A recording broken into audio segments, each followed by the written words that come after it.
peut être que satisfait que finalement Lyon ait impulsé cette dynamique et qu'aujourd'hui de plus en plus de communes se rendent compte de l'intérêt et surtout de plus en plus d'habitants. Parce que plus qu'un atelier, c'est surtout à travers l'atelier l'occasion de pouvoir échanger.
J'ai un pinceau dans la main qui sert à peindre et on va faire en sorte de les faire disparaître pour que ça soit plus joli, plus clair, plus agréable. Je vais vous montrer, j'ai mon... Vous voyez, voilà, j'ai mon maillot là il y a 3 ans, depuis le début, depuis la première fois. Je suis un bon citoyen de la commune d'Illion, donc voilà, j'essaie de me rendre utile aussi bien avec les personnes âgées qu'avec un travail pratique, manuel, voilà.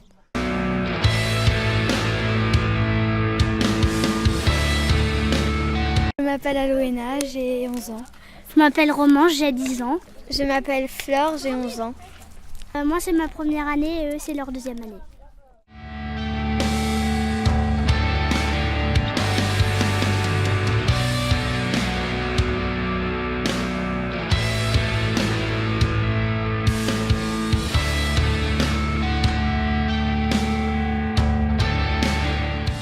Donc là, nous avons un atelier de tressage de noisetiers sur pieux en chêne, voyez-vous, qui est une conception de monsieur Loïc, le chef des travaux ici, qui va venir avec moi. Loïc, vous pouvez venir Loïc avec moi s'il vous plaît une seconde, Je vais vous présenter la technique du tressage. Regardez comment ça marche le tressage, Loïc. En quelques mots, soyez concis Loïc, s'il vous plaît. Effectivement, il faut couper le bois. Le trouver d'abord. Le châtaignier. Heureusement qu'on a quelqu'un dans la commune qui nous fournit, bien sûr. Et autrement, une fois que c'est fait, eh bien, tu vois, on espace les piquets, on les enfonce profondément, c'est-à-dire, ça dépend de la matière, la terre, etc. On fait des vagues, disons, entre les piquets. Et ça ne bouge pas pendant minimum 10 ans.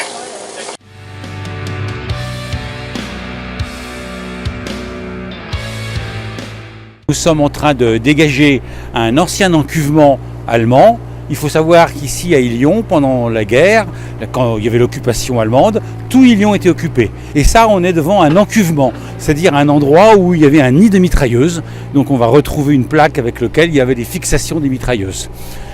Alors ça faisait bien 40-45 ans qu'il était entièrement recouvert de terre, de broussailles. Là on dégage tout de manière à le rendre comme il était il y a 70 ans.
Finalement, entre un habitant de Coémieux et un habitant d'Il-Lyonnais, ils ont décidé de concevoir ce chantier. Et donc, naturellement, avec Dominique Tirel, qui est le maire de Coémieux, on s'est dit, allez, on y va, on fait la journée citoyenne la même journée. Et du coup, comme ça, on aura un projet commun. Et ce qui nous permettra à nos habitants aussi de pouvoir faire des choses ensemble pour justement améliorer chacun son cadre de vie. Donc, voilà comment est née l'idée de vouloir faire cette journée en même temps.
Je suis Adeline Jouan, je suis chef de service à la maison d'accueil Les Sorbiers à Illions.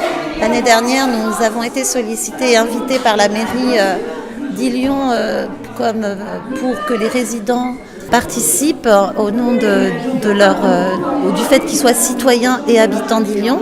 Donc évidemment, pour nous, c'était une opportunité de faire en sorte que ces personnes en situation de handicap, avec une déficience mentale importante, puissent être considérées par rapport aux autres comme vraiment des citoyens.